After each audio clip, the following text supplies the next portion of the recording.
What if I told you the same room where they rejected you is about to echo with your name and honor? Sounds impossible, right? But stay with me, because before God announces your name in places you were never welcomed, He will first take you through an uncomfortable season. A season of silence, betrayal, closed doors, and unanswered prayers.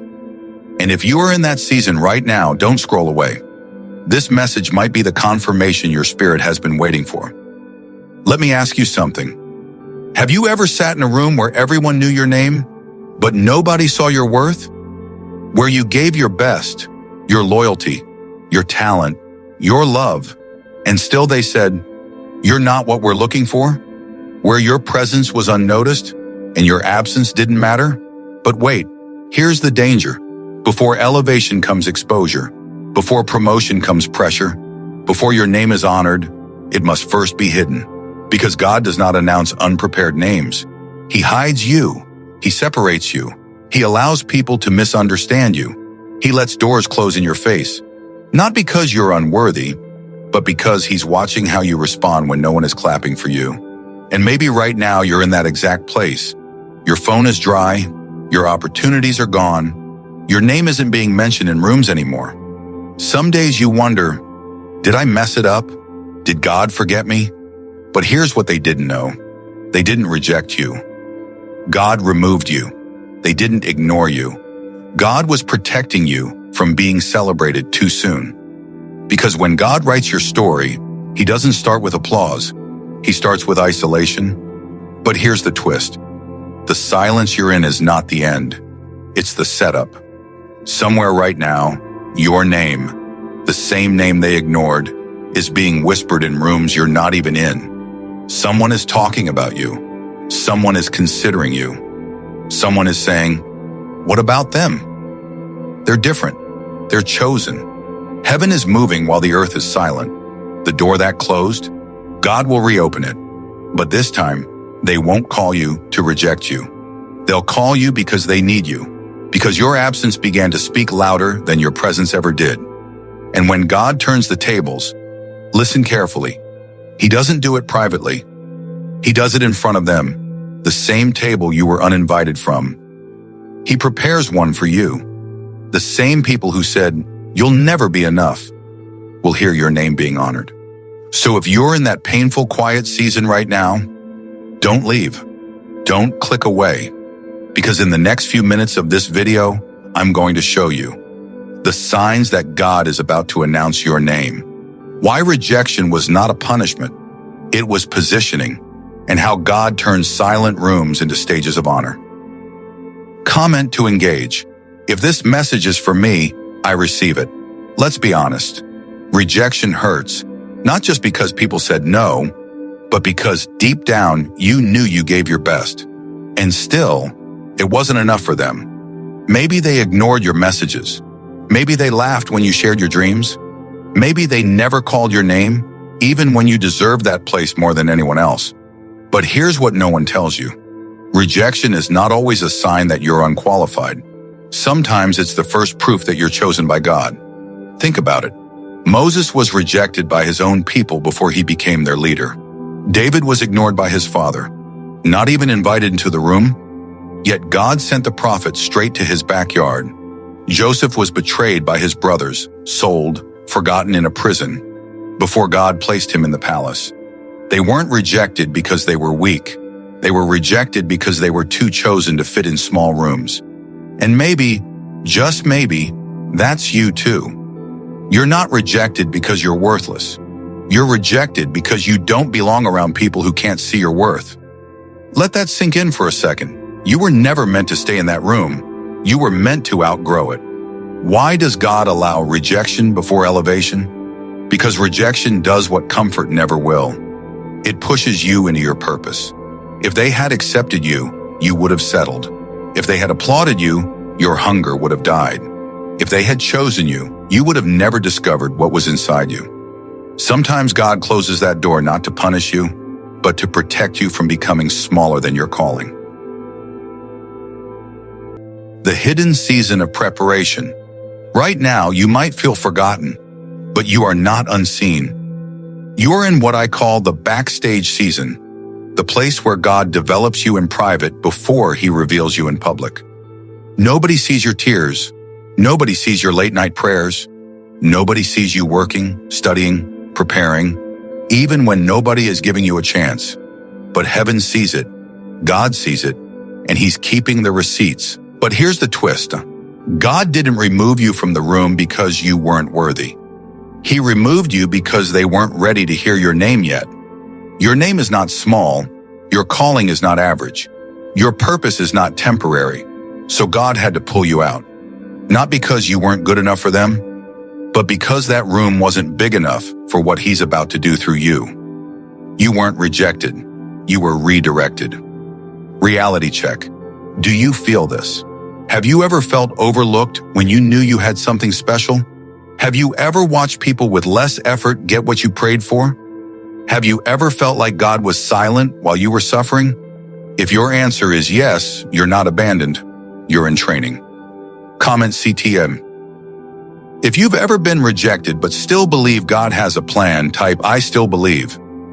Let the world know rejection didn't break you, it built you. This is the hardest part of the journey. Not the rejection, not the betrayal, but the silence. The moments when you pray and there is no answer. When you give your best and nothing changes. When you're trying to move forward, but God is not saying yes, He's not saying no, He's just quiet. You start to wonder, did God forget me? Did I miss my moment? Was all this faith for nothing? But listen, this silence you're in right now is not empty. It's not God abandoning you. It's not heaven ignoring you. It's the sound of preparation. Nothing is happening, but everything is happening. You don't see movement. You don't see progress. You don't see answers. But behind closed doors, God is talking about you in rooms your feet haven't entered yet. You're not being punished. You're being positioned. See, every miracle in the Bible had a silent chapter before the breakthrough. Joseph sat in a prison cell for years before Pharaoh called his name. David went back to taking care of sheep after being anointed as king. No crown, no throne, just silence. Jesus spent 30 years in obscurity before 3 years of public ministry that changed the world. Heaven moves slowly in silence, and then suddenly all at once. Delayed answers are not denied answers. You think nothing is happening, but God says, I'm aligning hearts, moving people, shifting situations, rearranging details. It's like a stage before a performance. The curtain is down, the lights are off. You can't see anything, but the actors are getting into position, the stage is being set. But here's the twist. Silence is not God ignoring you. It's heaven building a stage big enough for your name. God is not late. He's not quiet because He doesn't care. He's quiet because He's working on something bigger than what you asked for. People may have forgotten you, but God hasn't. Yes, they moved on. Yes, they stopped checking on you. Yes, they stopped saying your name. Your seat at the table was taken. Your messages left unread. But their silence doesn't cancel God's memory. Your tears were recorded. Your effort was seen. Your faithfulness is not invisible to heaven. What do you do in the quiet season? Keep showing up even when no one is clapping. Keep praying even when it feels like no one is listening.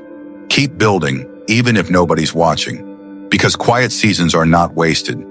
They are where God builds warriors, leaders, and history changers. Comment CTA. Have you ever felt God was silent? Comment yes below.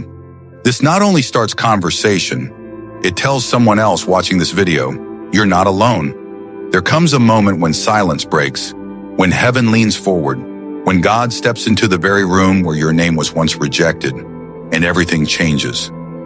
This is what the Bible calls a Psalms 23:5 moment. He prepares a table for me in the presence of my enemies. Not after they leave, not in a different place, but right in front of the very people who said you'd never make it.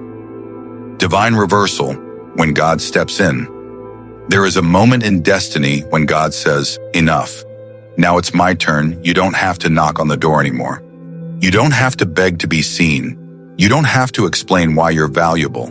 Because now, God brings your name into the room. The same people who never considered you suddenly can't stop mentioning you. The same table that didn't have your chair now has a seat with your name written on it. The same voices that said, "You're not the right fit," now whisper, "We need them. Go call them." When your name becomes a conversation, it starts quietly. Someone says, "Hey, remember them?" Then someone else says, "Actually, they're exactly who we need right now." You're not there. You're not speaking. You're not applying. Yet, your name is moving without you. That's what favor does. It travels faster than you. It speaks louder than you. It enters rooms your feet haven't stepped into yet. But here's the twist.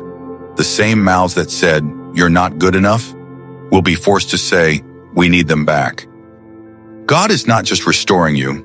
He's reversing the conversation. You won't have to prove yourself. You won't have to argue your value. God himself will make sure your presence is requested. They may not apologize, but they will recognize. They may not clap, but they will notice. They may not like it, but they won't be able to deny. You are chosen. Real example. Moments like this. Joseph, forgotten in a prison cell until Pharaoh said, "Bring him to me." David, ignored by his own father. But the prophet Samuel could not sit until David arrived. Esther, a nobody in the palace, until the king said, "Only she can save us." God does not need a vote to open a door. He doesn't need everyone to agree, only his timing to align. This is what's coming next for you. A conversation about you in rooms you're not in. Your name being requested, not ignored. People saying, "We should bring them back. We need them." Not behind your back in gossip, but behind your back in favor. Comment CTA. Type, "My name will be announced if you receive this." Because when you declare it, you're not just typing words, you're stepping into faith. There comes a point in your journey when you don't have to chase rooms, convince people, or prove your worth. Your effort, your character, your faith, they begin to speak for you. You're not in the room. You're not at the table. You're not even aware that a meeting is happening. Yet your name is being spoken, not in gossip, not in mockery anymore, but in consideration, respect, and necessity. From ignored to requested to honored. In the beginning, they didn't notice you. You were invisible. Your presence didn't move the room. Your absence didn't bother anyone. Then rejection happened. Silence followed. You thought it was over. But what you didn't see was God positioning hearts, shifting conversations, moving circumstances into your favor. Suddenly, someone asked in that room, "Wait, what about them? Didn't they have the exact gift we need? Why aren't they here anymore?" We should reach out. You didn't call them. You didn't email. You didn't plead for attention. Your preparation spoke louder than your presence. Influence before entrance. That's how God works. He doesn't start with a stage. He starts with a whisper. Not with your arrival, but with your name. Think about it. Joseph didn't walk into the palace first. His name did. David didn't stand before the king first. His anointing did. Esther wasn't crowned by chance. The king remembered her name before he saw her face. This is what divine favor looks like. God makes your name a conversation before he makes your face seen. But here's the twist. God won't send you into the room first. He'll send your name ahead of you. Why? Because when your name arrives first, no one can deny your purpose when you show up later. By the time you walk in, the atmosphere is already expecting you. The table already has a seat waiting for you. They may not like it, but they can't stop it. You don't have to advertise yourself. God will announce you. You don't need a spotlight. You don't need a microphone. You don't need a title, degree, or approval stamp from them. God himself is your publicist. He is speaking your name in boardrooms, classrooms, prayer meetings, and hearts you don't even know exist yet. You don't see it, but heaven has sent your name ahead of you. A comforting truth. You thought your silence meant you were forgotten, but your name was moving faster than your feet. You thought rejection shut the door forever, but the door you left closed. God is reopening with your name attached to it. You don't have to be there to be remembered. God makes sure they can't move forward without mentioning you. Comment CTA. If you've ever dreamed of this moment, drop amen in the comments. Let faith speak before the miracle shows up. This is the moment everything shifts. Not quietly, not secretly, not behind closed doors. When God decides to turn the tables, He does it publicly. You cried privately, but your breakthrough will be seen publicly. You were rejected quietly, but your name will be honored loudly. You walked away in silence, but you will return in victory. God's justice is not silent. It is public. Psalm 23:5 doesn't say He prepares a table after your enemies are gone. It doesn't say He hides you somewhere safe and blesses you quietly. It says, He prepares a table for me in the presence of my enemies. In front of those who doubted you, in front of those who mocked your faith, in front of those who said they'll never make it. Because God is not just restoring your life, He's restoring your name. From mocked to witnessed. The ones who thought you were finished will have to watch you rise. Not because you wanted revenge, but because God wanted them to see what grace looks like. They will see the job you were denied. Become the business you now own. They will see the person they ignored. Become the voice everyone listens to. They will see the door they shut in your face. Become the door God opens so wide, no one can close it. Blessings you won't have to hide. In this season, God isn't just giving you survival. He's giving you overflow. Financial blessings that silence debt and doubt. Open doors you didn't even knock on. Recognition not because of connections, but because of calling. Favor you didn't chase, it chased you. People will ask, how did this happen? And you'll say, it wasn't me. God did it, but here's the twist. God is not promoting you to prove you right. He's promoting you to prove He was with you all along. He's not elevating you to say, see, I told you so. He's elevating you to show, I was with them the whole time, even when you weren't. Your success is not a clapback. It's a testimony. This is not about revenge. It's about revelation. God is not trying to embarrass your enemies. He's trying to reveal Himself through your story. The same people who said, where is your God now? Will soon say, only God could have done this.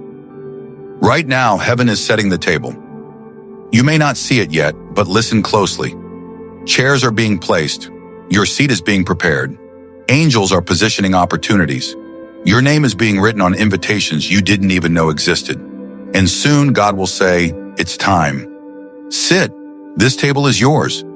Comment CTA. Comment, I'm ready for my table, if this speaks to you. Because this next season isn't about being noticed. It's about being placed. Close your eyes for a moment. Imagine this. You're standing outside a door you were once pushed out of. The room where they ignored you. Where they looked past you. Where your voice never mattered. Your hands are trembling. Not because you're weak, but because somewhere deep down, your spirit knows. Something is about to change. You don't know why, but your heart starts beating differently. Suddenly, the door opens. You don't walk in. You just listen. And then it happens. Someone from inside that room says your name. Not in mockery, not in rejection, but in honor. We need them here. Call them back. Bring their name to the table. This is the moment God was preparing you for. From silent tears to loud testimony, you cried when no one saw. You prayed when no one believed. You stayed faithful when walking away felt easier, and heaven kept every tear. Not one was missed. Now God takes those quiet tears and turns them into a loud testimony. He doesn't just call your name privately, He announces it publicly. The same ground where you were rejected becomes the platform where you are respected. People will say, I always knew they'd make it. Funny how tables turn. The ones who called you too emotional, too spiritual, not enough, will now say, we always believed in them. But you'll know the truth. It wasn't them. It wasn't luck. It wasn't coincidence. It was God. Final twist. They whispered your name in gossip, but God is about to announce it in favor. They used your name to mock you. God will use your name to bless you. They tried to bury you in silence. God is about to resurrect your name in front of them all. Cinematic closing, whisper tone, soft voice, emotional tone. You weren't forgotten. You weren't ignored. You were hidden. Hidden for the exact moment heaven would speak your name louder than the world's rejection. And when that moment comes, you won't need to fight your way in. The door will open. Your name will already be in the room, waiting for you. Final call to action: comment, post, subscribe. If this message touched your spirit, type, "I received this reversal." And don't forget, subscribe, because the next video reveals how to know when God is about to call your name next.